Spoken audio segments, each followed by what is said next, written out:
Hello everyone. जो पढ़ने पढ़ाने की हमारी सीरीज चल रही थी ज़रूरी बात, उसी में अब हम the love song of J Alfred Prufrock के बारे में पढ़ रहे थे। The love song of J Alfred Prufrock के बारे में अपन पढ़ रहे थे कल की क्लास में। आज जो हिस्सा पीछे बचा था उससे आगे बढ़ते हैं और बात करते हैं कि इसमें ज़रूरी चीज़ें क्या क्या है। पहले आगे की तरफ जाने से पहले पीछे का जो समरी है, पीछे जो पढ़ के आए हैं, उसको 2 मिनट में एक बार कवर कर लेते हैं, देख लेते हैं। कल की क्लास में हमने जो ज़रूरी बात पढ़ी थी उसमें एक तो ये था, हमने मॉडर्निज्म पे बात करी थी, हमने आधुनिकवाद को देखा था।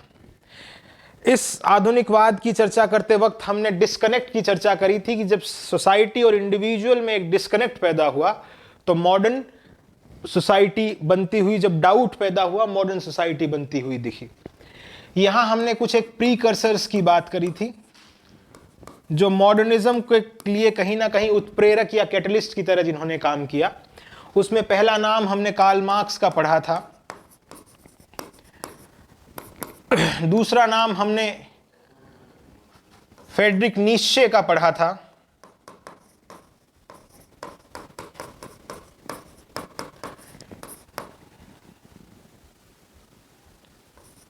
फ्रेडरिक नीत्शे का पढ़ा था, तीसरा नाम हमने सिगमंड फ्रॉयड का पढ़ा था और चौथा नाम हमने फ्रेजर का पढ़ा था। और 5वें हिस्से में हमने डार्विन की बात करी थी कि इन लोगों ने कैसे शेप किया हमारे थॉट को, एक नए विचारों को कैसे बनाने में मदद करी, और नए विचार क्योंकि सोसाइटी इनके विचारों को कॉम्प्लीमेंट कर रही थी। और उसके बाद मॉडर्निज्म में हमने अवागार्द मूवमेंट का जिक्र किया। हमने जरूरी चीज ये देखी थी कि अवागार्द जो भी मूवमेंट रहे, सररिज्म रहा, इमेजिज्म रहा, डाडाइज्म, क्यूबिज्म, इनको वैसे तो जब सेपरेट मॉडर्निज्म नाम से अपन एक इस पीरियड की तरह जब पढ़ेंगे तब इनमें डिटेल में चर्चा करेंगे, मगर एलियट को पढ़ने समझने के लिए जितना जरूरी था उसमें से हमने कुछ एक चीजें ध्यान रखी थी। उसके साथ हमने टी.एस. एलियट के बारे में बात करी। टी.एस. एलियट के कुछ बायोग्राफिकल कुछ एनेक्डोट्स हैं, कोई जरूरी बातें थी, उन पे नजर रखी थी। और उसके बाद हम पोएम की तरफ आगे आ गए थे, हमने पोएम को पढ़ा था और पोएम में एपिग्राफ के बारे में चर्चा करी थी। पोएम में हमने एपिग्राफ के बारे में चर्चा करी, एपिग्राफ के साथ में प्रोलोग और एपिलोग की भी बात करी। और जब टाइटल पढ़ रहे थे प्रूफ्रॉक, तो हमने ये भी देखा था कि प्रूफ्रॉक एक प्रूड फ्रॉक नाम के शब्द से अपन को क्रिटिक मानते हैं, यहां से आया है, इतना मोडेस्ट आदमी जो अपनी फीलिंग्स को जाहिर नहीं कर पा रहा है। प्रूफ्रॉक फर्नीचर कंपनी से कैसे नाम लिया एलियट ने, कुछ नया करने के लिए, कुछ एक न्यूनेस, मेक इट न्यू वाले कंसेप्ट पे काम करते हुए। इस टाइटल में हमने आयरनी को भी देखा था और आयरनी में अपन ने चर्चा, साथ में आयरनी, पैराडॉक्स, एंटीथीसिस, सब बातों के ऊपर हमने थोड़ा विचार किया था, थोड़ी चर्चा करी थी। अब आज हम वो पोयम है उसके ऊपर थोड़ा देखने की कोशिश करते हैं, उसके अंदर कुछ नैरेटिव टेक्निक क्या है, कुछ डिवाइसेस क्या हैं, उनको समझते हैं और साथ में लाइन बाय लाइन उसकी एनालिसिस के ऊपर भी अपन बात करेंगे। तो हमारे पास पोयम है the love song of J Alfred Prufrock, जैसे अपन ने कल देखा था। हमने इस एपिग्राफ की बात करी थी तो हमारे पास एक खास चीज नजर आई थी इसकी बात करते वक्त, और वो खास बात क्या थी कि एपिग्राफ यूडो डा मॉन्टेफेल्ट्रो है, दांते की डिवाइन कॉमेडी में वहां वो स्पीकर है और इनके साथ एक लिसनर है, दूसरा दांते लिसनर है। इस एपिग्राफ के बारे में चर्चा करते हुए हमने ये कहा था कि एपिग्राफ किसी एक डिवाइस, किसी टेक्निक की तरफ इशारा कर रहा है और उसका नाम हमने देखा था ड्रामेटिक मोनोलॉग। Dramatic monologue. अब आज इस ड्रामेटिक मोनोलॉग को थोड़ा समझते हैं। ड्रामेटिक मोनोलॉग है वो आपके डिवाइसेस के हिस्से में है परीक्षा में, और उसके साथ हम जैसे हर बार ये बात करते हैं कि किसी भी एक चीज को समझने के लिए उसके आसपास की चीजों को कुरेदना बहुत जरूरी है, और जब तक उन्हें ढूंढेंगे नहीं तब तक कंसेप्चुअली अपन क्लियर या साउंड नहीं हो पाएंगे। तो उसी चीज को देखते हैं। इसके बारे में अपन चर्चा कर चुके थे एपिग्राफ के बारे में। अब हम देखते हैं ड्रामेटिक मोनोलॉग के बारे में बात। इसे एमएच अब्राहम से अपन समझेंगे, और साथ में जहां भी एनालाइज करने की जरूरत पड़ेगी बोर्ड वर्क से करके देखेंगे। Dramatic monologue, A monologue is a lengthy speech bye a single person. किताब क्या कर रही है, ड्रामेटिक मोनोलॉग को बताने से पहले मोनोलॉग की बात कर रही है। हम भी ऐसा ही कर लेते हैं। मोनोलॉग क्या चीज है? देखिए, मोनोलॉग, मोनो का मतलब है सिंगल या एक, लोग का मतलब है स्पीच। जब एक सिंगल पर्सन एक लेंदी स्पीच है वो अटर कर रहा है, बोल रहा है, भले उसे कोई सुन रहा हो या नहीं सुन रहा हो, whether somebody is listening him or her or not, वो मोनोलॉग खासकर अपने अंदर की जो भावनाएं हैं उनको व्यक्त करने के लिए आदमी बोलता है। जैसे फिल्मों में भी बहुत से मोनोलॉग होते हैं, जैसे आम जिंदगी में भी अपन अकेले बहुत बात करते हैं, खुश होते हैं तो भी करते हैं, किसी चीज के लिए नेगेटिव है, दुखी हैं तो भी करते हैं। हम इससे इंसान हल्का होता है। एक चीज तो ये है, नाटकों में, प्ले में, ड्रामा में ये टेक्निक दूसरी तरीके से काम में ली जाती है, उसको भी देखेंगे। तो मोनोलॉग की खास बात यह है, किसी चीज को, किसी एक स्पीच को अटर कर रहा है एक सिंगल आदमी, कोई उसे सुन रहा हो नहीं सुन रहा हो ये डिपेंड नहीं करता। इस मोनोलॉग के कई हिस्से हैं, ये ब्रॉड टर्म है। इस मोनोलॉग का पहला हिस्सा जैसे अपन देखें सोलिलोक्वी है, दूसरा असाइड है, इसी मोनोलॉग के साथ है ड्रामेटिक मोनोलॉग, और इसी मोनोलॉग के साथ है इंटीरियर मोनोलॉग। इंटीरियर मोनोलॉग या जिसे कहें स्ट्रीम ऑफ कॉन्शियसनेस। ये स्ट्रीम ऑफ कॉन्शियसनेस है, ये ब्रॉड टर्म है, इसकी एक स्पीसीज है वो इंटीरियर मोनोलॉग है, और ब्रॉड टर्म अपन मोनोलॉग से समझ रहे हैं। अब साहब देखने वाली बात यहां ये है कि सोलिलोक्वी और असाइड है दोनों के दोनों, ये तो कहां जरूरी है, ड्रामा में। ड्रामेटिक मोनोलॉग है ये आपको लिरिक पोइट्री में दिखेगा।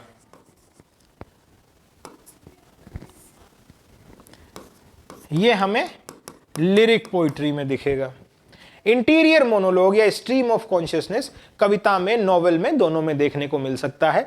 ये 20th सेंचुरी मॉडर्न एज की विधा है, तो यहां ज्यादा नॉवेल्स और पोइट्री के अंदर इसका जिक्र अपन को ज्यादा देखने को मिलता है। इन चीजों का जिक्र मैंने जो अपनी किताब आई है उसके अंदर भी पूरा तरीके से, सलीके से कर रखा है। उसी के साथ साथ जैसे अपने पास हेडिंग है ड्रामेटिक मोनोलॉग की, डिवाइसेस की पूरी, तो वहां उन चीजों का जिक्र है। यहां इस पोएम के ऊपर मैंने छोटा सा हिस्सा रखा है ताकि साथ साथ पोएम में भी समझ में आ जाए वो चीज। अब सोलिलोक्वी और असाइड है वो किस चीज का हिस्सा है, ड्रामा का हिस्सा है। तो पहले सोलिलोक्वी को समझते हैं, असाइड के बारे में बाद में बात करेंगे। सोलिलोक्वी क्या है, इसको कॉइन करने वाले इंसान का नाम था सेंट ऑगस्टाइन। इस शब्द को सोलिलोक्वी, लुकी यानी ये स्पीच है, और सोलो यहां पर एक सिंगल इंसान जो स्पीच बोल रहा है उसी से ही सोलिलोक्वी है, उसी को सोलिलोक्वी कहा जा रहा है। तो अभी तक सोलिलोक्वी की जो डेफिनेशन अपन ने कहा कि एक सिंगल इंसान कोई बात कहेगा, कुछ बोलेगा, तो वो मोनोलॉग वाली चीज आ रही है, मगर इसमें एक पेच फंस रहा है। वो क्या है, सोलिलोक्वी को कॉइन करने का जो श्रेय जा रहा है वो सेंट ऑगस्टाइन को जा रहा है, ऑगस्टाइन ऑफ हिप्पो। हुआ ये कि क्रिश्चियन क्रिश्चियनिटी में कन्फेशन का कंसेप्ट चलता है। आपने कोई सिन कमिट किया तो होगा क्या, आप उस चीज को, उसका पश्चाताप या रिग्रेट या भगवान से माफी मांगने के लिए चर्च के किसी प्रीस्ट के सामने, किसी सेंट के सामने उस चीज को कन्फेस कर देते हैं और ये माना जाता है खुदा ने आपको माफ कर दिया है। ऐसा हुआ करता है। तो ये सेंट ऑगस्टाइन ने इस चीज को कॉइन करना का पर्पस वही था कि एक इंसान खुद से बोले। इसे सोलोलिकी का एक नाम दिया उन्होंने। ये टर्म सोलोलिकी पॉपुलर हो रहा है एलिजाबेथन और जैकोबियन एज में, ये जो रेनेसां का ही हिस्सा है। क्लासिकल ड्रामा थे, वहां इनके रेफरेंस हल्के फुल्के दिखते हैं। पॉपुलर ये रेनेसां ड्रामा में हो रहा है एलिजाबेथन और जैकोबियन एज में। अब ये है क्या? ये ऐसा है, जब एक नाटक लिखा जाता है तो अपन एरिस्टोटल की डेफिनेशन पढ़ते हैं, imitation of serious action. Drama अपन पढ़ते हैं, ट्रेजेडी के बारे में बात करते हैं तो एरिस्टोटल डिफाइन करते हैं कि इमिटेशन ऑफ सीरियस एक्शन।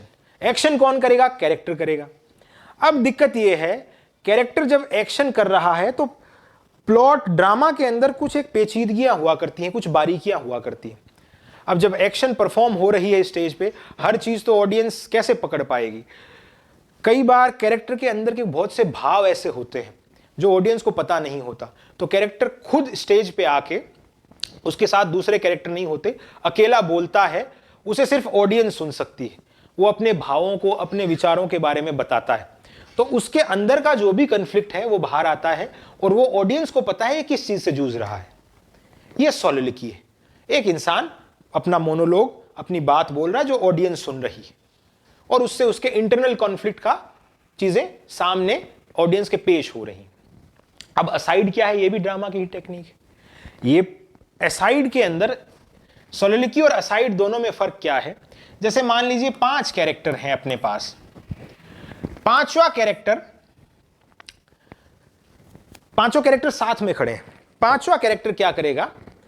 हल्का सा, जैसे अपन ऐसे हाथ रख के कुछ बोल देते हैं, छोटा सा, शॉर्ट, ब्रीफ सा, उससे प्ले की कुछ एक ऐसी चीजों के बारे में ऑडियंस को पता चल जाता है। इन चारों कैरेक्टर को नहीं पता चलेगा, सिर्फ ऑडियंस जानती है और ये बंदा जानता है। और ये प्लॉट को रिवील, जैसे इयागो ओथेलो प्ले में शेक्सपियर के इयागो क्या करते हैं? इयागो की सोच ये है कैसे ओथेलो को डिमिनिश किया जाए, कैसे उसकी पावर को कटेल किया जाए। तो वो अपने इंटेंशन से ऑडियंस को हल्का सा असाइड, यानी साइड में होके पांचों कैरेक्टर से शॉर्ट ब्रीफ स्टेटमेंट दे देता है, जिससे ऑडियंस पकड़ जाती है कि ये इंसान क्या चाह रहा है। तो असाइड है ये शॉर्ट या ब्रीफ स्टेटमेंट है। सोलोलिकी है वो लेंदी है। सोलोलिकी लेंदी स्टेटमेंट है, लेंदी एक स्पीच है। ये शॉर्ट और ब्रीफ स्टेटमेंट है असाइड। फर्क इतना है, कैरेक्टर यहां मौजूद रहते हैं, कैरेक्टर को सुनता नहीं है। इसमें कैरेक्टर मौजूद भी नहीं रहते। दोनों केसेस में ऑडियंस को बात पहुंच रही है, दोनों केसेस में ऑडियंस को बात सुन रही है। ये ड्रामा की टेक्निक है, इसी मोनोलॉग का हिस्सा है। अब अपने पास बात आती है ड्रामेटिक मोनोलॉग। अब ये ड्रामेटिक मोनोलॉग क्या है? ड्रामेटिक मोनोलॉग, मोनोलॉग वाली बात तो वही है, सेम की सेम। नया चीज है ड्रामेटिक। ये चीज पॉपुलर कब हुई? विक्टोरियन पीरियड में। और खास पॉपुलराइज करने वाले इंसान का नाम था रॉबर्ट ब्राउनिंग। और रॉबर्ट ब्राउनिंग का जैसे लास्ट डचेस अपन पढ़ रहे हैं, एंड्रिया डेल सार्टो अपन पढ़ रहे हैं, कैलिबन अपॉन सेटबोज अपन पढ़ रहे हैं, ये सारे स्पेनिश क्लोइस्टर पढ़ रहे हैं। ये सारे ड्रामेटिक मोनोलॉग के एग्जाम्पल हैं। जैसे एल्फ्रेड प्रूफ्रोक अपन पढ़ रहे हैं, ड्रामेटिक मोनोलॉग है। ऐसे ही बहुत सारी चीजें, बहुत सारी कविताएं इस विधा में लिखी गई हैं। दूसरा नाम टेनिसन का आता है, जो यूलिसिस लिख रहे हैं, वो भी ड्रामेटिक मोनोलॉग है। अब ये विक्टोरियन, दो सवाल आते हैं कि ये विक्टोरियन टाइम में क्यों पॉपुलर हो रहा है। एक तो सवाल नंबर ये है, दूसरी बात, क्या ये ऐसी विधा पहले लिटरेचर में थी या इसे विक्टोरियन पीरियड में ही लिटरेरी क्रिटिक्स थे, उन्होंने इस शब्द को कॉइन कर दिया ब्राउनिंग और इन चीजों को देख के?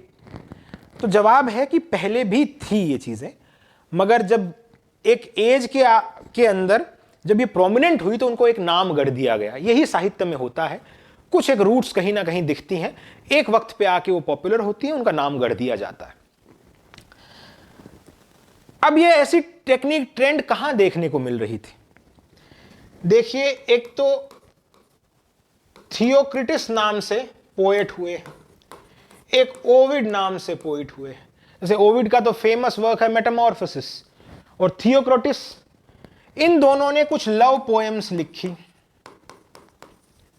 और वो लव पोएम लेमेंट पे थी, उदासी पे थी। उदासी क्यों थी? जो बिलविड है, जो प्यार करने वाली लड़की है, वो अपने लवर के लिए विलाप करती है, उसे कोसती है कि वो पहुंचा नहीं वक्त पे, उन्हें मिलना था। अब वो जो कोसने की बात आती है तो एक ड्रामेटिक फॉर्म में ये बातचीत हो रही होती है, लंबे लंबे स्पीचेस में, एक ड्रामा में जैसे कैरेक्टर आपस में संवाद करते हैं। इन दोनों की कुछ एक कविताओं में ऐसा था ट्रेंड, ऐसी टेक्निक थी। उससे क्या होता था, कैरेक्टर, उन स्पीच से कैरेक्टर खुद भी रिवील होता था, वो बात करता था, उससे कैरेक्टर की पर्सनैलिटी का भी पता चलता था कि कैसा कैरेक्टर है। उससे दूसरी चीज ये है, वो ड्रामा की तरह बिहेव कर रही थी।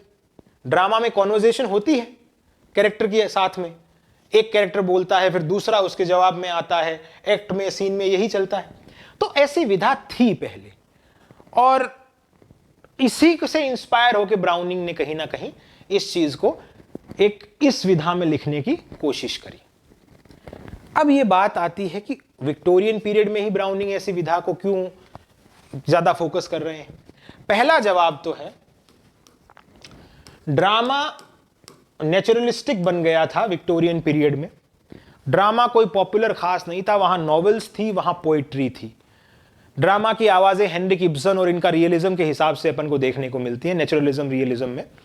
जो क्लासिकल अप्रोच थी ड्रामा की, वो नहीं देखने को मिल रही थी। एक तो कमी ये खल रही थी ब्राउनिंग को कि कहीं ना कहीं उस अप्रोच को भी जगाने की बात थी।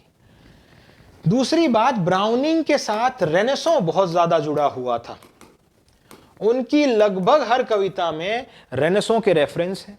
रेनेसॉ जो पीरियड है ब्रिटिश हिस्ट्री का एक, वहां उसके रेफरेंस है। ये रेफरेंसेस ब्राउनिंग इसलिए यूज कर रहे हैं, समाज को आईना दिखा रहे हैं कि जैसा रेनेसॉ में था उस तरह का अपन कर सकते हैं चीजों को। उस विक्टोरियन कॉम्प्रोमाइज से निकालने के लिए वो रास्ता दे रहे हैं। ये थियोक्रिटिस और ओविड जो लोग थे, ये रेनेसॉ में भी पॉपुलर हुए। लिखने वाले पहले के थे, मगर ये रेनेसॉ में खूब पॉपुलर हुए, क्योंकि वहां तो रिवाइवल था हर एक चीज का। तो जब ये पॉपुलर हो रहे हैं वहां ये लोग, तो ब्राउनिंग तो रेनेसॉ पे काम कर रहा है, तो ब्राउनिंग इनके ऊपर भी फोकस करता है। और उसे ड्रामा की कमी भी खल रही थी, और उस इंसान वो रेनेसॉ में थियोक्रिटिस इनको पढ़ रहा है। दोनों चीजें आपस में मिलती हैं, नई तरीके की कविता बनती है, ड्रामेटिक मोनोलॉग, और उसका क्रिटिक ने नाम रखा, पॉपुलराइज ब्राउनिंग ने किया। अब ये बैकग्राउंड था ड्रामेटिक मोनोलॉग का। अब इसके बारे में चीजें क्या हैं समझने वाली, अब्राम्स क्या कह रहे हैं उस पर बात करते हैं, किताब क्या कह रही है। Dramatic monologue, monologue is a lengthy speech bye a single person. हम पढ़ के आ चुके हैं इस बात को कि लेंदी स्पीच होता है एक सिंगल पर्सन का। इन अ प्ले, एक ये नाटक में होता है। When a character utters a monologue that expresses his or her private thought, it is called a soliloquy. मगर जब एक कैरेक्टर इसी मोनोलॉग को अटर करता है और अपने प्राइवेट थॉट के बारे में ऑडियंस को बता रहा है, उसे कहा गया है, उसे सोलिलोक्वी बोल दिया जाता है। ये भी अपन पढ़ के आए, असाइड के साथ भी देखा था इसको। Dramatic monologue however does not designate a component in a play but a type of a lyric poem। ये सवाल यहां से भी एक चीज पूछी जा सकती है कि ड्रामेटिक मोनोलॉग क्या किसी नाटक का हिस्सा है? ड्रामेटिक मोनोलॉग तो एक पोएम का, लिरिक पोएम का ही हिस्सा है, एक टेक्निक है, टाइप है। That was perfected by Robert browning, उसे परफेक्ट किया गया रॉबर्ट ब्राउनिंग के द्वारा। Browning in its fullest form as represented in Browning My Last Duchess, The Bishop Orders His Tomb, or Andrea del Sarto, and many other poems the dramatic monologue has the following features. Dramatic monologue किन किन poem में दिख रहा है? 2-3 poem का यहां नाम रखा गया है। एंड्रिया डेल सार्टो रखा गया है, माई लास्ट डचेस के बारे में बताया गया है, the bishop orders his tomb. ये सारे ड्रामेटिक मोनोलॉग की ही पोएम है जो ब्राउनिंग ने लिखी थी। इनका ये रेफरेंस दे दिया। अब यहां समझने वाली अपने पास ड्रामेटिक मोनोलॉग के 3 फीचर बताए गए हैं, ये बहुत जरूरी है। तो पहले फीचर को यहां से पढ़ लेते हैं, समझते हैं अपन अपने बोर्ड के हिसाब से। A single person who is patently not the poet utters the speech that makes up the whole of the poem in a specific situation. At a critical moment, the duke is negotiating with an emissary for a second wife. The bishop lies dying. Andrea once more attempts wishfully to believe his wife's lies. पहला बात क्या कह रहे हैं उस पे ही देख लेते हैं। पहली बात यह है, पहला जो फीचर वो ये है कि ड्रामेटिक मोनोलॉग क्या है? Single person utters the speech,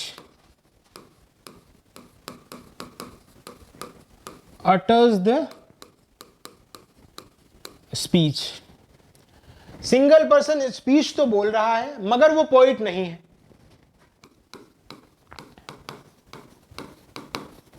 patent पक्के वादे के साथ वो पोएट नहीं, नॉट द पोएट, पोएट नहीं है। पहला फीचर ये है। तो यहां ऐसा तो मोनोलॉग में भी है कि कोई एक सिंगल पर्सन स्पीच बोल रहा है। मैंने कहा ना मोनोलॉग और ड्रामेटिक दोनों साथ साथ है, तो ये मोनोलॉग की विशेषता है। तो भाई कौन है फिर? ये पोएट नहीं है तो कौन होगा? यहां एक शब्द आएगा पर्सोना। पोएट को रिप्रेजेंट करता हुआ एक आदमी है, खुद कभी नहीं होगा। जैसे लव सॉन्ग ऑफ एल्फ्रेड प्रूफरॉक में प्रूफरॉक है, वो स्पीकर है, सिंगल स्पीकर, कवि नहीं है। टीएस एलियट खुद नहीं है, प्रूफरॉक के जरिए बता रहे हैं। जो भी एलियट फील कर रहे हैं या एलियट को जैसा लग रहा है वो प्रूफरॉक बताएगा। तो single person utters the speak patently not the poet, poet तो पक्का ही नहीं है। पहला एक बात। दूसरा फीचर है the person addresses and interacts with one or more other people only from clues in the discourse of a single speaker. ये क्या बात है? ये कह रहे हैं कि ये सिंगल पर्सन है, ये अपनी बात भी किसी को बताएगा। किसको बताएगा? लिसनर को या ऑडिटर को या फिर इंटरलॉक्यूटर को।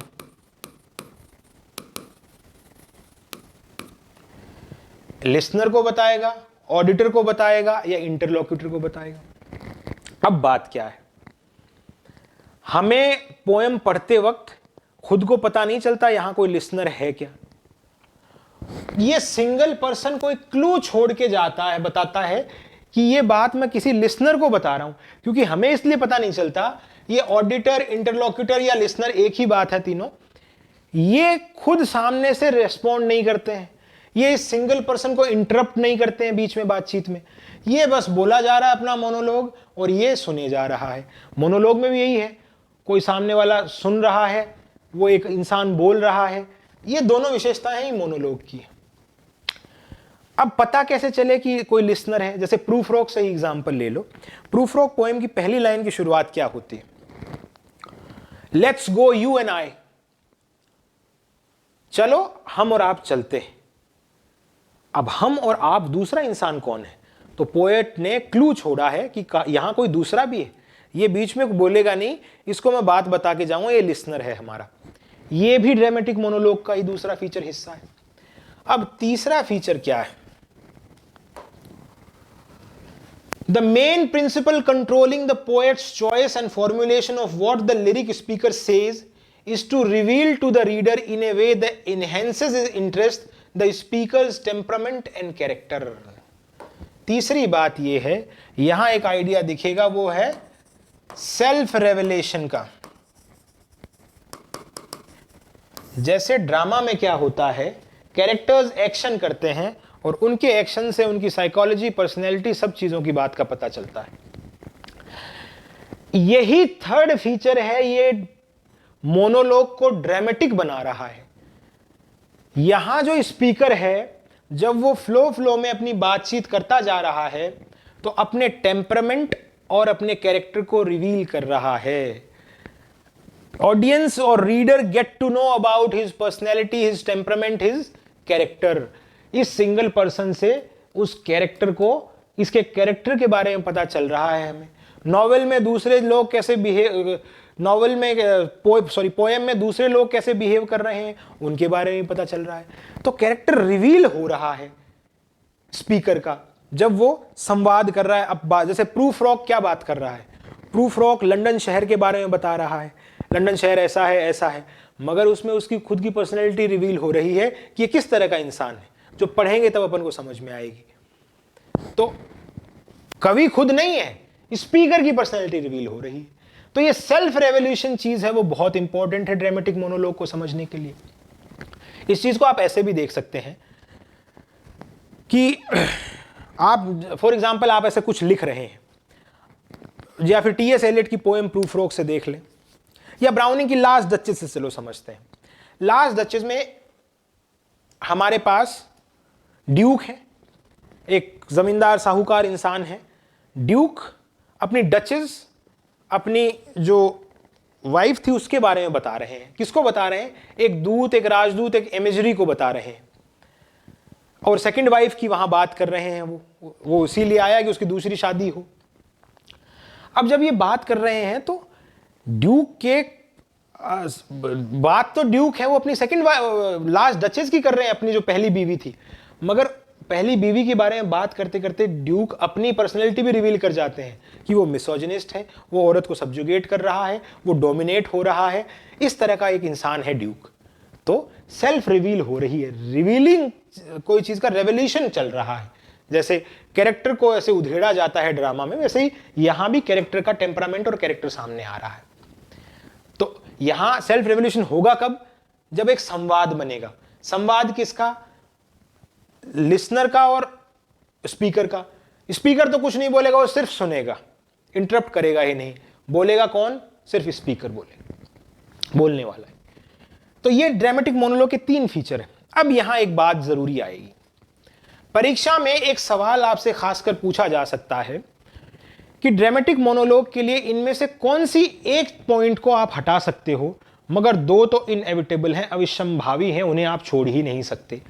एक तो पहला है और एक तीसरा है। क्यों? हमारा नाम वर्ड है ड्रामेटिक मोनोलॉग।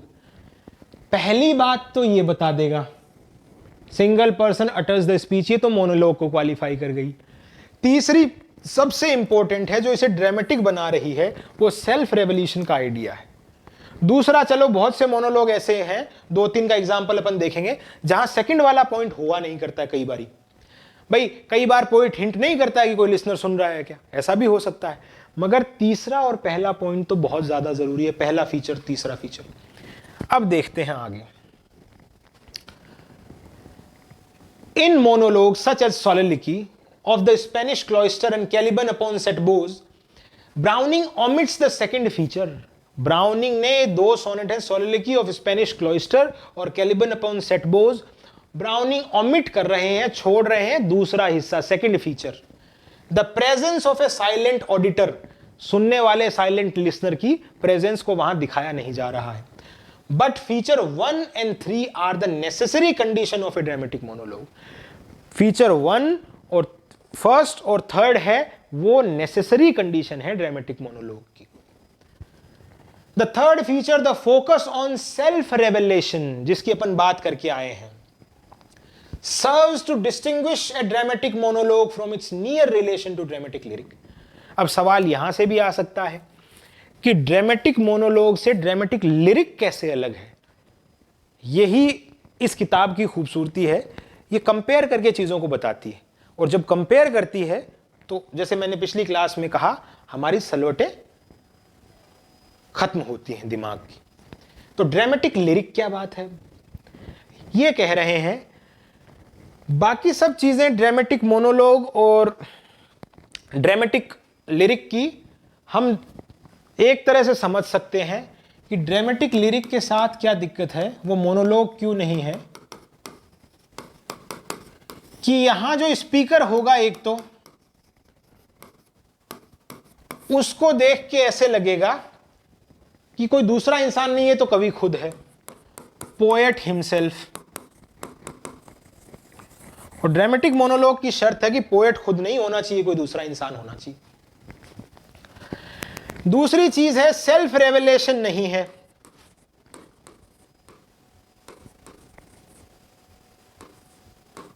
सेल्फ रेवलेशन तो है ही नहीं, कैरेक्टर का टेम्परामेंट और ये सब नहीं खुलता है, पता ही नहीं चल रहा दूसरे कैरेक्टर के बारे में, ऐसा लगता है पोएट की ही पर्सनैलिटी है वो एक्सपोज हो रही है।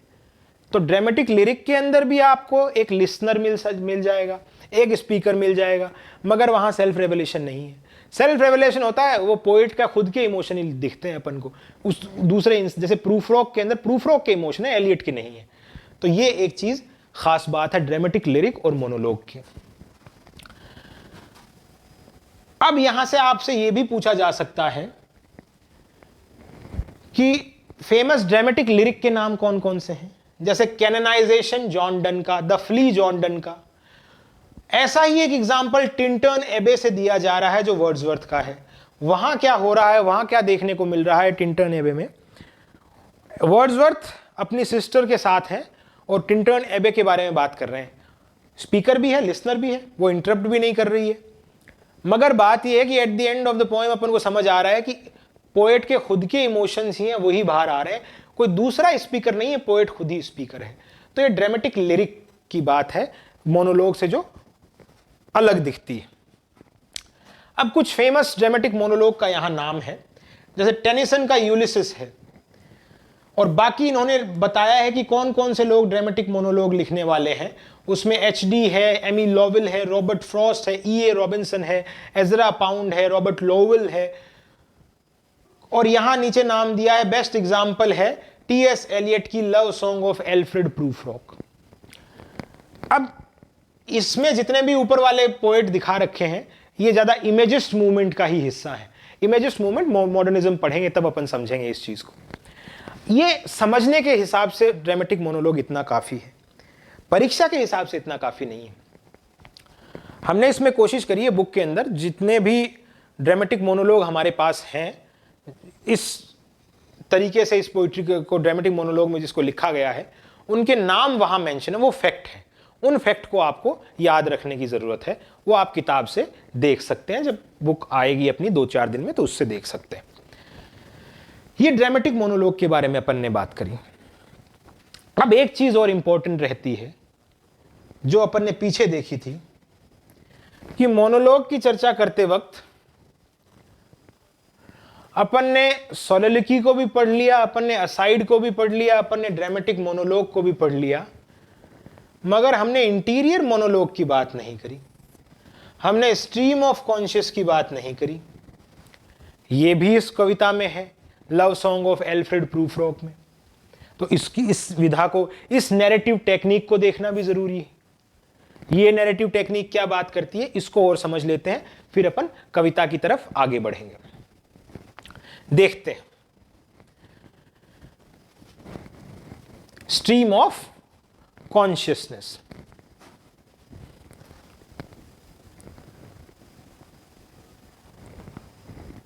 स्ट्रीम ऑफ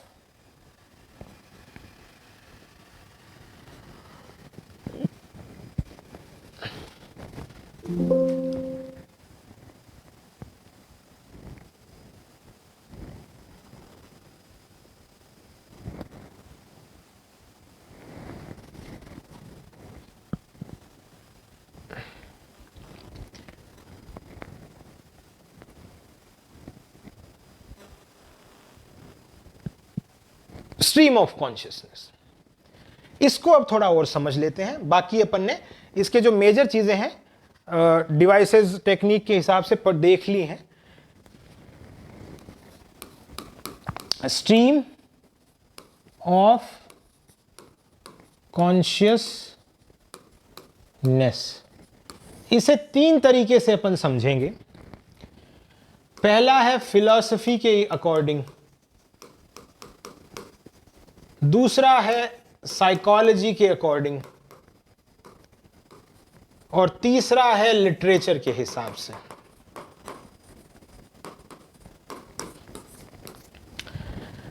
देखिए, कॉन्शियस का मतलब है हमारी चेतना। कोई भी इंसान अगर जिंदा है, उसकी नब्ज चल रही हैं, खून दौड़ रहा है, तो उसके पास इमोशंस भी हैं, उसके पास फीलिंग्स भी हैं, उसके पास लाइक्स डिसलाइक्स सब है। वो तभी पॉसिबल है जब उसके पास एक चेतन मन है, उसके पास चेतना है। चेतना क्या करती है? अगर हमारे विचार हैं, वो भी चेतना की वजह से ही है। तो वही चेतना उसको स्ट्रीम में का बताया गया है कि वो एक धारा की तरह है। चेतना है, एक धारा की तरह बहा करती है। अब एक सोचने वाली बात है कि मॉडर्न लिटरेचर में 1920 के आसपास ये टेक्निक, ये एक नैरेटिव टेक्निक है। नैरेटिव टेक्निक, इसके बारे में अपन समझेंगे, लिटरेचर वाले हिस्से में बात करेंगे। तो सोचने वाली बात है कि मॉडर्न समाज में 1920 के आसपास ये टेक्निक इतनी ज्यादा पॉपुलर क्यों हुई, क्या रीजन थे? सोच के देखिए कि इसी को अपन इंटीरियर मोनोलॉग भी कह सकते हैं। Interior monologue. सोच के देखिए, किसी इंसान के साथ कोई हादसा हुआ है, वो ओवर थिंकिंग कर रहा है। तो जब वो ओवर थिंकिंग करता है तो उसके विचार हैं एक फ्लो में ऐसे चलते हैं, विचार भागते रहते हैं। वो पास्ट की भी सोचता है, प्रेजेंट की भी सोचता है। वो उसी वक्त कोई फूल के बारे में सोच लेता है, उसी वक्त वो क्राइम के बारे में सोच लेता है, उसी वक्त वो फ्यूचर के बारे में भी सोचता है, उसी वक्त किसी दूसरे इंसान के बारे में भी सोच लेता है। एक पूरा बबल उसके दिमाग में पूरा घूम रहा है, विचारों का एक पूरा का पूरा बवंडर विचारों का है। तो उस बवंडर के अंदर जब कोई कैरेक्टर सोच रहा है और कोई लिखने वाला राइटर है उसको पेज पे उतार दे, तो क्या होगा? तो वो एक चेतना का प्रवाह लगेगा। वो ऐसा नहीं लगेगा, कैसा? जैसा एक लीनियर पैटर्न में स्टोरी चला करती है। जैसा नैरेटिव टेक्निक अपने पास दो होती है, मतलब टेक्निक तो काफी है, मोटा मोटी अपन दो में समझते हैं, लीनियर और नॉन लीनियर। लीनियर टेक्निक क्या होती है? जैसे एक लड़का था, उसका किसी के साथ रिश्ता बना, रिश्ता बनने के बाद उनके साथ हादसा भी हुआ, फैमिली वाले नहीं माने। उसके बाद उनकी कहानी लास्ट में एक सुख पे खत्म हो रही है। ये एक लीनियर पैटर्न है। नॉन लीनियर क्या होगा? एक लड़का था, परेशान है, उसी साथ फूल का जिक्र आ जाएगा, उसी के साथ क्राइम का जिक्र आ जाएगा, उसी के साथ पास्ट का आ जाएगा, प्रेजेंट का आ जाएगा। तो पढ़ने वाले को समझ नहीं आ रहा स्टोरी शुरू कहां है और खत्म कहां है।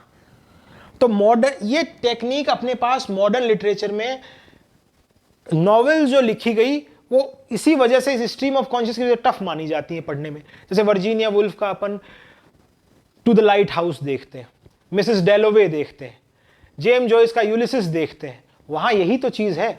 वहां जो चीज अपन लीनियर पैटर्न में किताब में कोई चीज लिखी है उसे समझते हैं, एक सेंटेंस है, उसका एक स्ट्रक्चर है, उसमें ग्रामर है, उसको समझते जाते हैं। इस नॉन लीनियर में ग्रामर का कोई ध्यान नहीं है, क्योंकि पास्ट प्रेजेंट हर कहीं कुछ चीज मिल रही है, क्योंकि आपके विचार खुद ही ऐसे हैं, वो एक फ्लो में जाते हैं। कभी आप कुछ सोच रहे हो, कभी आप कुछ सोच रहे हो, कभी आप कुछ सोच रहे हो, वो सारी चीज एक फ्लो है। और मॉडर्न समाज के साथ तो यही हो रहा था। वर्ल्ड वॉर है, वहां कल्चर खत्म हो रहा है, वहां ट्रेडिशन नहीं बची हैं, लोग डिप्रेशन में हैं, साइकोलॉजी पे लोगों की बात हो रही है। तो ऐसा समाज लीनियर कैसे सोच सकता है? नॉन लीनियर भी सोचेगा। और जब लीनियर नहीं सोचेगा तो नॉन लीनियर वाली टेक्निक अपन को पोइट्री में भी दिखेगी, अपन को नॉवेल्स में भी दिखेगी, पोइट्री में भी दिखेगी, लिटरेचर में भी दिखेगी। तो ये इस तरह की विधा है, जैसे एक नदी है, वो ऐसे ऐसे ऐसे ऐसे बहती है। तो वो धारा है, वो ऊपर जाती है, नीचे जाती है, ऊपर जाती है, नीचे जाती है, ऊपर जाती है, नीचे जाती है। तो इस धारा के अंदर नदी कभी ऐसे तो बहती नहीं है, स्ट्रीम, वो तो ऐसे बहती है। तो यहां ऊंची नीची चीजें, जैसे कोई इंसान है, वो सोच रहा है, सोचते सोचते उसने वर्ल्ड वॉर के बारे में सोचा, वर्ल्ड वॉर के बारे में सोचने के बाद उसने शादी के बारे में सोचा, शादी के बारे में सोचने के बाद उसने नौकरी के बारे में सोच लिया। उसी 1 मिनट 1 सेंटेंस में इतनी सारी चीजें एक पैराग्राफ में चल रही हैं। और वही सोचने के बाद उसने क्या सोच लिया, अपने घर वालों के बारे में सोच लिया। अब इसका कोई पैटर्न नहीं सेंटेंस में। इसका एक एग्जांपल अपन लियोपोल्ड ब्लूम का एक इंटीरियर मोनोलॉग है किताब एम.एच. अब्राहम में, उसको देखेंगे तब आपको समझ में आएगा। इतनी सारी चीजें एकदम जंबल पूरा कर रखा है तो समझ ही नहीं आएगा कि सेंटेंस बताना क्या चाह रहा है। हल्का सा रेफरेंस मिल जाएगा ये बात। तो समाज ही ऐसा था तो ऐसी ही टेक्निक की जरूरत पड़ी। तो ये अपन को मोटा मोटा लिटरेचर में ऐसे दिख रहा है। अब देखो पीछे वाली बात की तरह ही एक बात है जो जैसे अपन ने कहा था कि कोई भी विधा क्या ये पहले मौजूद नहीं थी लिटरेचर में, ये क्या सबसे पहले अब मॉडर्न एज में ही देखने को मिल रही है, इसके रेफरेंसेस पहले भी कहीं थे। मैंने कहा जड़ें होती हैं पहले, बाद में वो चीज क्या बनती है, बाद में जब एक ऐसा दौर आता है उसको बहुत ज्यादा यूज कर लिया जाता है तो उसके नाम गढ़ लिए जाते हैं, वो पॉपुलर हो जाती है। इसका रेफरेंस लिटरेचर में अपन को देखें तो सबसे पहले देखने को मिलता है लॉरेंस स्टर्न की नॉवेल ट्रिस्ट्राम शैंडी में।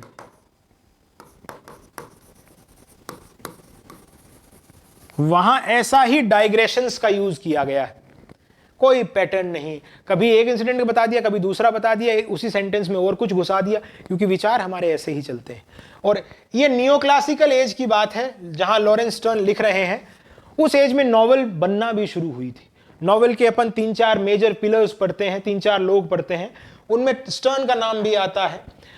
तो उस वक्त नॉवेल बनना शुरू हुई थी तो स्टर्न बता रहे हैं इस तरह की चीज भी हो सकती है। उस वक्त इस नॉवेल को नॉनसेंस कहा गया था, नॉनसेंस लिटरेचर के हिस्से में वो कहा रहा था, और 20वीं सेंचुरी में ये पॉपुलर फॉर्म बन जा रही है। तो मैंने कहा जड़ें होती हैं, कब कोई विचार कब पलट जाए, यही दुनिया है, ऐसा ही साहित्य है। अब बात यह है कि ये तो साहित्य की बात हुई समझने के तरीके से। यही फिलॉसफी में अपने पास ऐसा थॉट जॉन लॉक के पास दिख रहा है, उसे वो ट्रेन ऑफ थॉट बोलते हैं, विचारों की एक ट्रेन।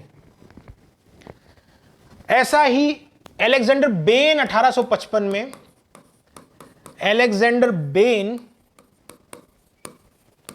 सबसे पहले ये वह चीज यूज करते हैं, stream of consciousness. Alexander Ben 1855 में, मगर उन्हें एकेडमिक की दुनिया में वो वाली चीज नहीं दिखी अभी। पॉपुलर इस चीज को और एकेडमिक दुनिया में, लिखावट में, किताबों में, साइकोलॉजी में जो प्रोमिनेंस मिला वो नाम है विलियम जेम्स का। और विलियम जेम्स को ही हमें याद रखना है कि इस शब्द को कॉइन करने का श्रेय किसे जाता है। उसका नाम था विलियम जेम्स। हेनरी जेम्स के भाई हैं, ये खुद अमेरिकन हैं। विलियम जेम्स इस वक्त ह्यूम और लॉक की फिलॉसफी पढ़ रहे थे और समाज भी वैसा ही बनता जा रहा था। तो इस कॉन्शियस चेतना और साइकोलॉजी पे बात करने की जरूरत थी। तो उन्हें लगा कि लॉक जो ट्रेन ऑफ थॉट जिस बात को बता रहे हैं उसे स्ट्रीम ऑफ कॉन्शियस इन्होंने कहा, स्ट्रीम ऑफ कॉन्शियस। तो हमने बात करी साहित्य के तरीके से समझा, विलियम जेम्स से समझा, लॉक और अलेक्जेंडर बेन के तरीके से समझा। अब इस शब्द को लिटरेचर में इंट्रोड्यूस किसने करवाया? उस शख्स का नाम है मे सिनक्लेयर। मे सिनक्लेयर ने, डोरोथी रिचर्डसन नाम आएगा आगे, उसकी एक नॉवेल का सीक्वेंस है 12 नॉवेल्स का, पिलग्रिमेज नाम से आगे नाम आएगा। उसके ऊपर कमेंट और क्रिटिसिज्म, टिप्पणी करते वक्त मे सिनक्लेयर ने कहा जो विलियम जेम्स बात कर रहे हैं स्ट्रीम ऑफ कॉन्शियस की, विलियम जेम्स ने कहा हमारे विचार हैं वो अनब्रेकेबल है। जब इंसान सोचना शुरू करता है तो वो एक फ्लो में सोचता जाता है, उसमें कोई बैरियर, कोई ब्रेक, कुछ नहीं है। मे सिनक्लेयर ने कहा डोरोथी रिचर्डसन की जो नॉवेल है वो ऐसी ही है, वो एक फ्लो में सोचने वाले कैरेक्टर, एक कैरेक्टर है, उसका इंटीरियर मोनोलॉग है, वो सोच रहा है, खुद आपस में बात कर रहा है, नरेटर उसी कैरेक्टर के थॉट के ऊपर लिखता जा रहा है, जैसा वो सोचता जा रहा है वो लिखता जा रहा है। वो बात तो, वो पीस तो थोड़ा सा अजीब बन जाता है क्योंकि उसमें ग्रामर, पंक्चुएशन, हलंत, अल्प विराम, पूर्ण विराम कुछ नहीं है, क्योंकि थॉट हमारे ऐसे ही है क्या हम फुल स्टॉप लगा लगा के थोड़ी सोचते हैं, एक फ्लो में सोचते हैं। तो वैसा ही मे सिंक्लेयर कह रही है कि साहब डोरोथी रिचर्डसन का काम ऐसा ही है जो विलियम जेम्स ऊपर बता के गए थे। डोरोथी रिचर्डसन ने मे सिंक्लेयर को लेमेंटेबल कमेंट बताया है। उन्होंने कहा कि मैं नहीं मानती ऐसी कोई चीज, ये ऐसे नाम से जुड़ना मुझे, तो वो समझती है कि थोड़ा अजीब भी है। वो कहती है मेरी राइटिंग अलग जरूर है एक तरीके से जेम्स जॉयस की और खुद की, मगर वो ऐसे कहते हैं कि अब मुझे नहीं पता ये टेक्निक कितनी सही है क्या है, तो इसे लेमेंटेबल समझती। अब किताब क्या कह रही है उससे देख लेते हैं, मोटा मोटी अपन समझ चुके हैं। Stream of conscious, A phrase used by William James. William James ने सबसे पहले एक एकेडमिक की दुनिया में इस चीज को in his principles of psychology के अंदर सबसे पहले बात की थी। किसने इस फ्रेज की? विलियम जेम्स ने।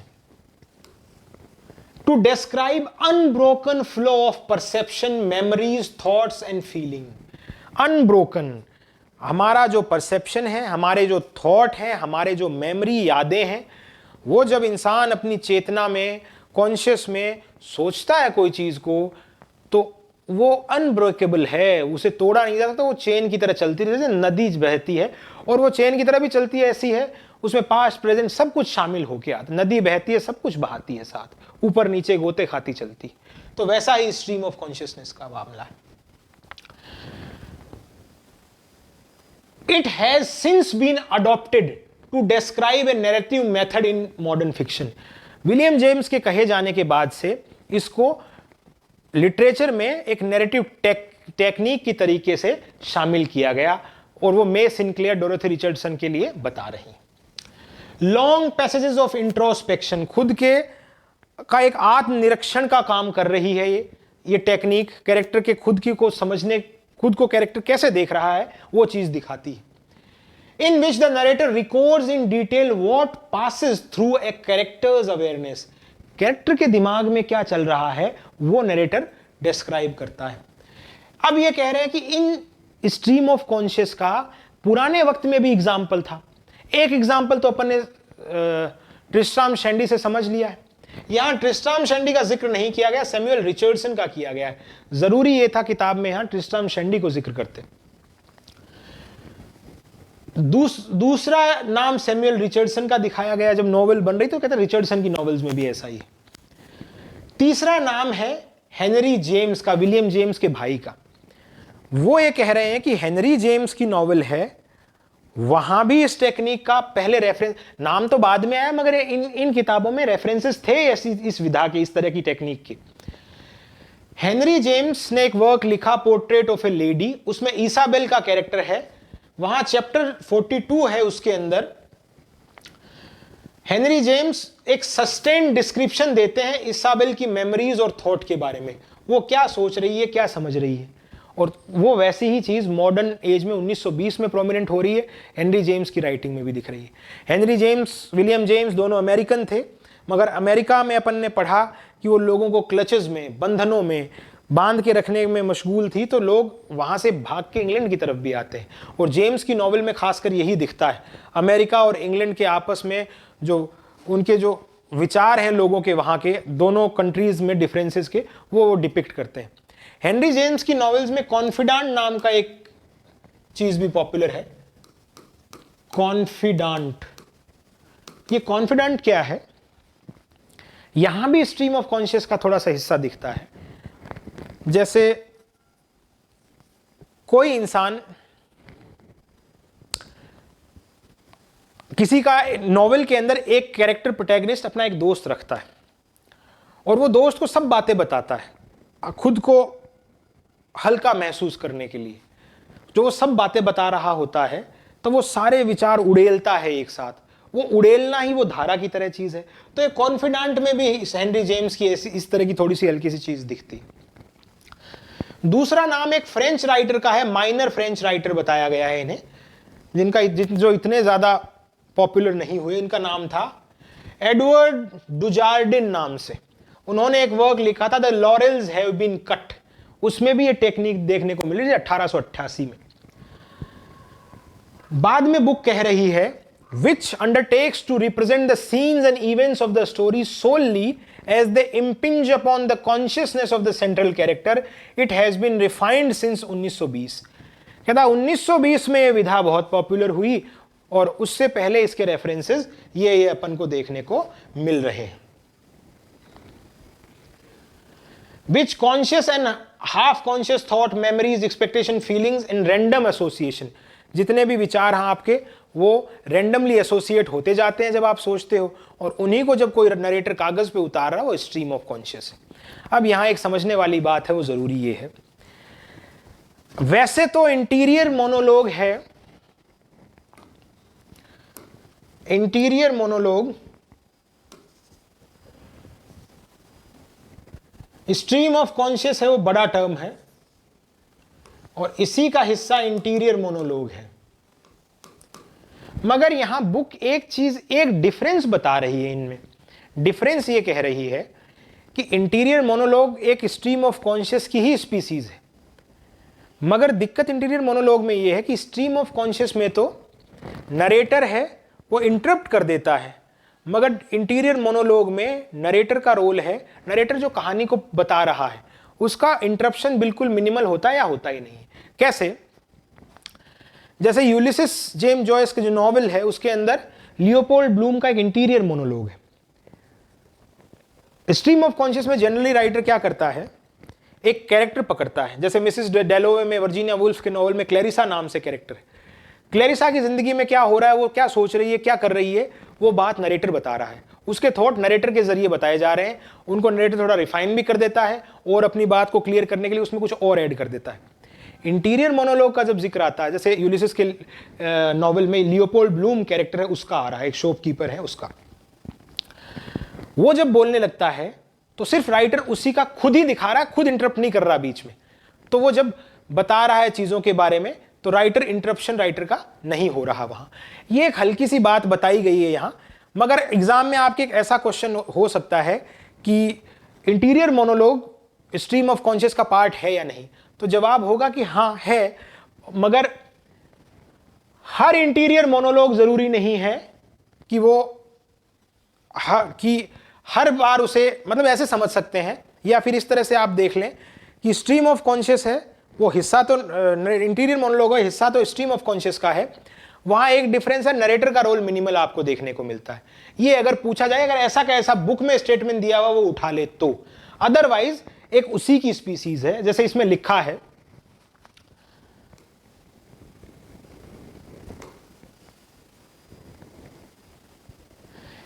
It is reserved for the species of interior stream of consciousness. ये एक स्ट्रीम ऑफ कॉन्शियस की ही एक स्पीसीज है, इसके ऊपर बात करी गई. एक पॉइंट जिसका डिफरेंस मैं बता रहा था वो मैंने आपको वैसे ही एक्सप्लेन कर दिया, यही इतना इसमें बात करते जा रही है.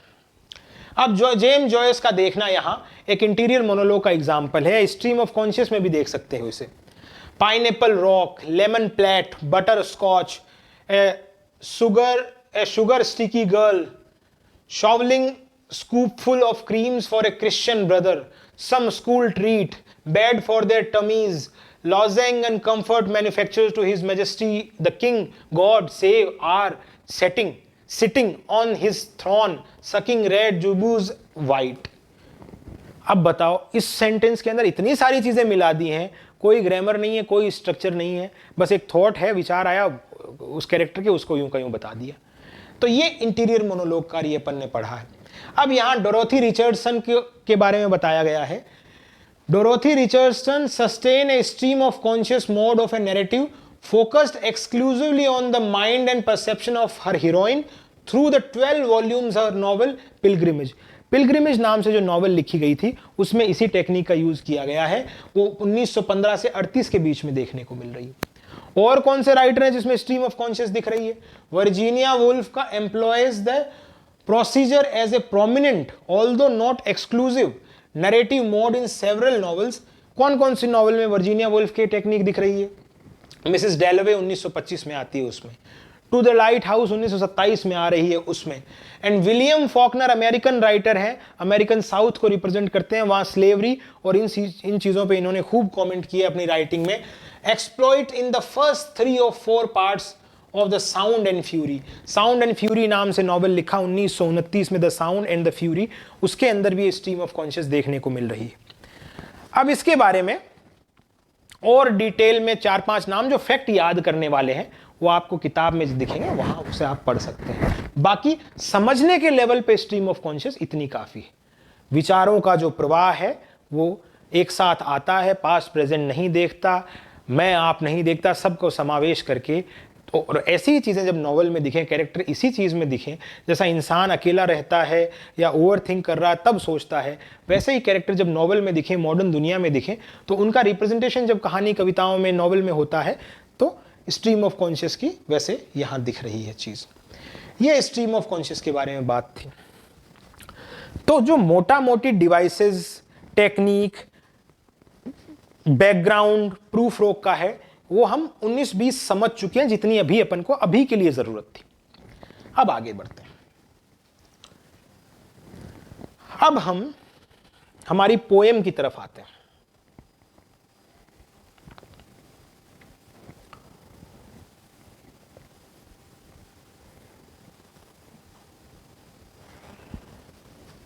एपिग्राफ अपन ने पढ़ा था, कल इसका चर्चा भी किया था।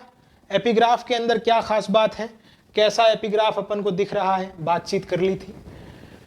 कौन से कैंटो, दांते ने डिवाइन कॉमेडी लिखी, उसमें 3 पार्ट का अपन ने जिक्र किया था। इन्फर्नो का 27वां कैंटो है, प्रूफ रोक का ये एपिग्राफ लिया गया है। अब इसकी लाइन बाय लाइन अपन एक चीज देखने की कोशिश करते हैं, हर लाइन का एनालिसिस करने की। पहली ही लाइन हमें बता के जा रही है कि ये इंटीरियर मोनोलॉग, ड्रामेटिक मोनोलॉग है। Let's go then you and I, चलो तो चलते हैं तुम और मैं। अब यहां क्रिटिक्स एक चीज मानते हैं, ये प्रूफ रॉक है, यहां यू एंड आई का क्या मतलब है, ये दूसरा लिसनर कौन हो सकता है। तो क्रिटिक कहते हैं कि ये यू और आई प्रूफ रॉक की पर्सनैलिटी के ही 2 हिस्से हैं। यू तो वो समाज के साथ है, जब वो सोसाइटी समाज को देख रहा है तो उसकी एक तरह की पर्सनैलिटी है, और आई है खुद के साथ है, वो दूसरी तरीके की पर्सनैलिटी है। ये प्रूफ रॉक के साथ ही क्या, ये हर इंसान के साथ हुआ करता है। समाज में हम जब रहते हैं तब हम बहुत बेहतरीन बनने की कोशिश करते हैं, जब नहीं है समाज के साथ, खुद के साथ हैं, तब जरूरी नहीं अपना जो भी खिलंदड़पना है उसमें रहते हैं। तो इसीलिए कहा जाता है हर इंसान बुरा भी होता है, हर इंसान अच्छा भी होता है। तो प्रूफ रॉक की खुद की ही पर्सनैलिटी के बारे में यहां मानी जा रही है चीज। दूसरा लिसनर है, उसका हिंट क्या पता आगे मिले, पर लिसनर खुद कुछ बोलेगा नहीं, ड्रामेटिक मोनोलॉग है, प्रूफ रॉक का कैरेक्टर रिवील होता रहेगा। पर मानते ये हैं कि इसी की पर्सनैलिटी के 2 हिस्से। Let's go you and I, चलो चलते हैं हम और आप। When the evening is spread out against the sky, like a patient etherized upon a table, आसमान कैसा है, शाम कैसी है, जैसा एक बेहोश पेशेंट अस्पताल में पड़ा रहता है वैसा ही आज की शाम है। वो कहता है चलो चलते हैं। कब चलते हैं, तब चल रहे हैं जब मौसम ऐसा है बाहर का, एक बेहोश पेशेंट की तरीके का मौसम है। अब पहली ही 2-3 लाइन में सोच के देखिए, इसे कहा गया है लव सॉन्ग, और यहां सिंबल और इमेज कैसी है, पेशेंट बेहोश, जिसे ईथर लगाया गया है, जिसे एनेस्थीसिया दिया गया है, वो बेहोश है, ऐसी शाम है। ये लव सॉन्ग का हिस्सा कैसे हो सकती है। कल आयरनी अपन ने पढ़ी थी, तो हर चीज यहां आयरोनिकल और उल्टी लगनी नजर आएगी। ये बात ये भी कमेंट कर रही है कि एलियट है जो रोमांटिक ट्रेडिशन हुआ करती थी, प्यार की कविता के सिंबल कैसे हुआ करते थे, उन सबको तोड़ रहे हैं। यहां अलग ही सिंबल है। लव पोइट्री की शुरुआत ही ऐसी उदासी से हुई है। उदासी ऐसे भी नहीं कि लवर डिपार्ट हो गए हैं, लवर एक साथ हैं, लवर की कहीं अलग चले गए हैं तो उससे उदासी है। उदासी तो मौसम की उदासी से शुरुआत कर रहे हैं, और वो उस यूरोपियन सोसाइटी, उस शहर का डिस्क्रिप्शन है जो खत्म हो चुका है, जो इस तरह का फील हो रहा है, बेहोश पेशेंट की तरह। तो ये रोमांटिक ट्रेडिशन के एंटी जा रहे हैं। दूसरा हमने देखा कि ये ड्रामेटिक मोनोलॉग है। टी.एस. एलियट का अगर जवाब ढूंढे ड्रामेटिक मोनोलॉग तो विक्टोरियन एज में पॉपुलर हुआ है। तो एलियट इसे क्यों फॉलो कर रहे हैं मॉडर्न एज में? क्योंकि एलियट की थ्योरी है थ्योरी ऑफ इम्पर्सनैलिटी।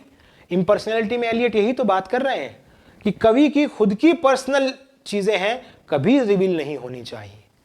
खुद की अगर सब्जेक्टिव अप्रोच कविता में आ गई तो वो कविता नहीं बचती, वो मासेस को अप्रोच नहीं करेगी। ये अपन ने ट्रेडिशन एंड इंडिविजुअल टैलेंट पढ़ते वक्त बात करी थी। इसीलिए एलियट भी इसी ड्रामेटिक मोनोलॉग टेक्निक के सहारे आगे बढ़ रहे हैं। आगे क्या बात है? When the evening is spread out against the sky, like a patient etherized upon a table. यहां like का जिक्र आया है तो यहां सबसे पहले अपन को सिमिली दिख रही है। इन डिवाइसेस की लिटरेरी डिवाइसेस पढ़ते वक्त अपन चर्चा कर लेंगे कोई सी क्लास में। अगर आपको उसमें मसला है तो पढ़ लेंगे, अदरवाइज अपन जो टफ टॉपिक आपको लगे वो मुझे बता सकते हैं। तो like a patient etherized upon a table, simile का यूज किया गया। Let's go through certain half deserted streets the muttering retreats. चलो चलते हैं आदि खाली पड़ी गलियों से मटरिंग रिट्रीट्स। रिट्रीट्स छुप के मिलने की एक जगह, बुदबुदाती हुई छुप के मिलने वाली जगह। और वो बुदबुदाती हुई छुप के मिलने वाली जगह कौन सी? अगली लाइन में बता रहे हैं, of restless night in one night cheap hotel. One night cheap hotel, जहां प्रेमी एक चीप होटल में एक रात के लिए रुकते हैं, उस जगह से उस तरफ चलते हैं। यहां प्रूफ रोक की साइकोलॉजी डिपिक्ट हो रही है साथ साथ कि वो भी जिंदगी में क्या चाह रहा है, किस तरह की अप्रोच होनी चाहिए, मगर वो डर रहा है, वो सोफिस्टिकेटेड सिविलाइज ज्यादा बनने की कोशिश कर रहा है, अपना इजहार नहीं कर पा रहा चीजों का। अब यहां एक फिगर ऑफ स्पीच है मटरिंग रिट्रीट्स। तो छुप के मिलने मिलाने वाली जगह कभी बुदबुदा थोड़ी सकती है, तो ये पर्सोनिफिकेशन दिख रहा है यहां। Cheap hotels and sawdust restaurants with oyster shells. ऐसे रेस्टोरेंट जहां गंदगी मिटाने के लिए लकड़ी का बुरादा डाला जाता है, कचरे को साफ करने के लिए, ये चीप होटल में होता है। या जहां ओयस्टर हैं वो एज ए नॉनवेज बिक रहा है। ओयस्टर उस वक्त सस्ते हुआ करते थे, तो सस्ती चीज चीप होटल में मिल रही है। तो कहते हैं ऐसी जगह पे चलते हैं। चलो चल रहे हैं अपन, तो वो चलने का यहां जिक्र इस हिसाब से है, इस चलने के नाम पे वो अपने थॉट को घुमा रहे हैं इधर उधर, और उन थॉट को घूमते घूमते शहर की गलियां वगैरह सब पे कमेंट करते जा रहे हैं। Streets that follow like a tedious argument. Like वापिस सिमिली है, गलियां पेचीदा दलीलों की सी गलियां। ये हमने पहले ट्रेडिशन एंड इंडिविजुअल टैलेंट पढ़ते वक्त बात करी थी कि ये लाइन टी.एस. एलियट की बहुत से फिल्मी गीतकारों को इंस्पायर कर चुकी है। जैसे गुलजार ने गालिब के बारे में बात करते वक्त कहा था, बल्ली मारा की वो पेचीदा दलीलों की सी गलियां, ये टी.एस. एलियट से ही उठाई हुई चीज है, उसका ट्रांसलेशन है। ऐसा ही जब अमिताभ भट्टाचार्य ने गाना लिखा कि दो नैनों के पेचीदा से गलियारे, तो ये पेचीदा चीज, ये पेचीदगी गलियारी, ये चीज टी.एस. एलियट का सबसे पहले इस रेफरेंस आया है। स्ट्रीट है वो पेचीदा दलीलों की सी है, वो घूमने के बारे में बात कर रहे हैं, गलियां ही ऐसी हैं पेचीदगी भरी हुई। जैसे अपना आर्ग्यूमेंट पेचीदा हुआ करते हैं, वैसे ये पेचीदा गलियां हैं।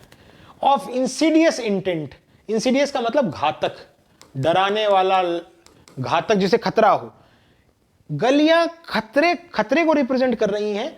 खतरे का इंटेंट कौन दिखा रही है? गलियां। तो गलियां खतरनाक कैसे हो सकती हैं? खतरे का इंटेंट तो इंसान दिखा सकता है। वापस personification, personification to lead us to an overwhelming question of insidious intent, यानी खतरे की गलियों को भी खतरे की तरह दिखाया गया है। इन पूरी 2-4 लाइनों में अभी तक अपन को क्या दिख रहा है? पूरा का पूरा ये नजर आ रहा है कि कविता के अंदर एक मेलनकली है, दुख है, उदासी है। प्रूफ रॉक का नेचर अभी तक कैसा पता चल रहा है? एक ऐसा इंसान जो क्या पता खुद से ही कह रहा है कि चलो चलते हैं अपने दूसरे हिस्से पर्सनैलिटी के, और चलने के नाम से वो हमें अपने थॉट, अपने शब्दों से घुमा रहा है उन सड़कों पे और इन चीज़ों पे, और बता रहा है हालत कैसी है। ये मॉडर्न लव पोएम है। क्या लव पोएम इस तरह की हुआ करती थी? मॉडर्निज्म का दौर ही ऐसा है, कल्चर सब कुछ खत्म है, तो कैसी होंगी अब कविताएं? तो अभी हमने बेसिक 2-5 चीजें समझ ली हैं, डिवाइसेस वगैरह इन सब की बात कर ली है। अब इस पोएम को कल 3rd पार्ट में अपन खत्म करने की कोशिश करेंगे मोटा मोटी। आज लाइन बाय लाइन इसकी एनालिसिस हो जाएगी और थीमेटिक कंसर्न पे बात होगी, तो अपने ये पोयम 3 हिस्सों में 3 क्लासेस के अंदर खत्म होगी। तो कल वाली क्लास में अपन इस पे बात करेंगे। आज के लिए इतना ही।